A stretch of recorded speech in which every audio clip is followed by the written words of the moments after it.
Sindhu Bhairavi today episode காயத்ரிக்கே மாப்பிள்ளைட்டுக்காரங்களாம் வந்திருப்பாங்க.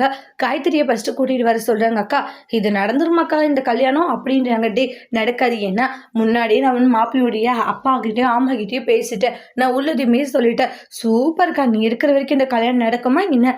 நடக்கும்னா அதெல்லாம் நடக்கவே நடக்காதுடா அப்படின்ற மாதிரி மகா சொல்லிக்கிட்டு இருக்காங்க.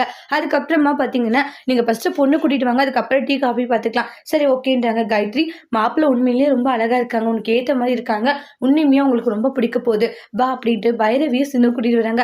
பாரு வெக்கமெல்லாம் வருதா அப்படின்னு சொல்லிட்டு சிந்து கலாய்ச்சிட்டு இருக்காங்க. பொண்ணு வராங்க. பொண்ணு எங்களுக்கு ரொம்ப பிடிச்சிருக்கு, உனக்கு மாப்பிள்ளை பிடிச்சிருக்கா பாரு காயத்ரி அப்படின்னு சொல்றாங்க. அப்புறம் வெக்கப்பரியா சொல்லணும்னு பிடிச்சிருக்குன்ற மாதிரி சொல்றாங்க. உங்களுக்கு அப்படின்னு மாப்பிள்ளையை கேட்கவும் பிடிச்சதுனாலதான் நாங்க பார்க்கவே வந்தோன்ற மாதிரி சொல்லவும் எல்லாரும் சந்தோஷப்படுறாங்க. அதுக்கப்புறமா சரி போய் ஃபர்ஸ்ட் காப்பி எடுத்துட்டு வரலான்றாங்க. இல்ல அதுக்கு முன்னாடி நான் கொஞ்சம் பேசணும். என்ன பேசணும்ன்றாங்க. இல்ல நீங்க பொண்ணு கொடுக்க வேண்டியதை கொடுக்கலாம் இல்லையான்றாங்க. உங்களுடைய சார்பாக நீங்கள் என்ன வேணும் உங்களுக்கு அப்படின்னு கேட்குறாங்க அன்னபூரணி. எங்களுக்கா இது மாதிரி 30 பவுன் நகை போடணும், அப்புறம் மாப்பிள்ளைக்கு ஒரு காரு, அப்புறம் 1,00,000 ரூபாய் பணம், அப்புறமா வந்து 2 ஏக்கரானாலும் அதுக்கு மிச்சம் நீங்கள் உங்கள் பொண்ணுக்கு என்ன செய்யணும்னு நினைக்கிறீங்க அதை செய்யலான்ற மாதிரி சொல்கிறாங்க. ராணி மாதிரி நாங்கள் பார்த்து போடுவாங்க. இவங்க கேட்குறதெல்லாம் பார்த்துட்டு பயங்கர அதிர்ச்சியில் இருக்காங்க. உடனே என்னங்க இவங்க நீங்கள் வசதியானவங்க இதெல்லாமே செய்யணும்னு நினைக்கிறேன் போல நான் அப்படின்ற மாதிரி சொல்லுவாங்க. உடனே வந்து ரொம்பவே ஷாக் ஆகுறாங்க. செய்கிறேன் அப்படின்ற மாதிரி ஒத்துக்கிறாங்க அன்னபூரணி.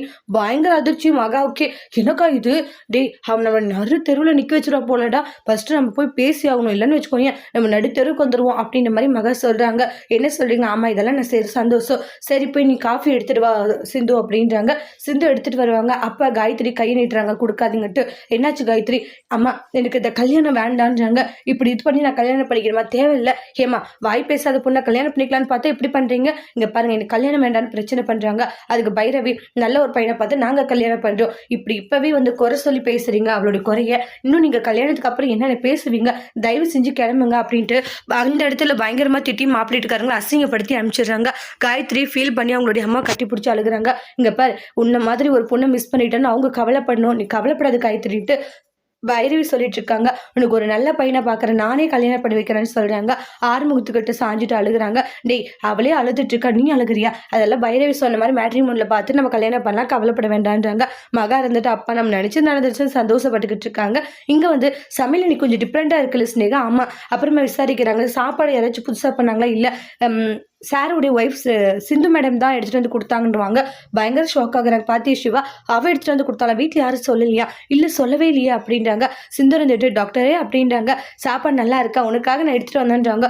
ரொம்ப கோவமா மறைச்சிட்டு இருக்காங்க ஸ்னேகா. அதோட இந்த எபிசோட் முடிச்சிருக்காங்க. தேங்க்யூ.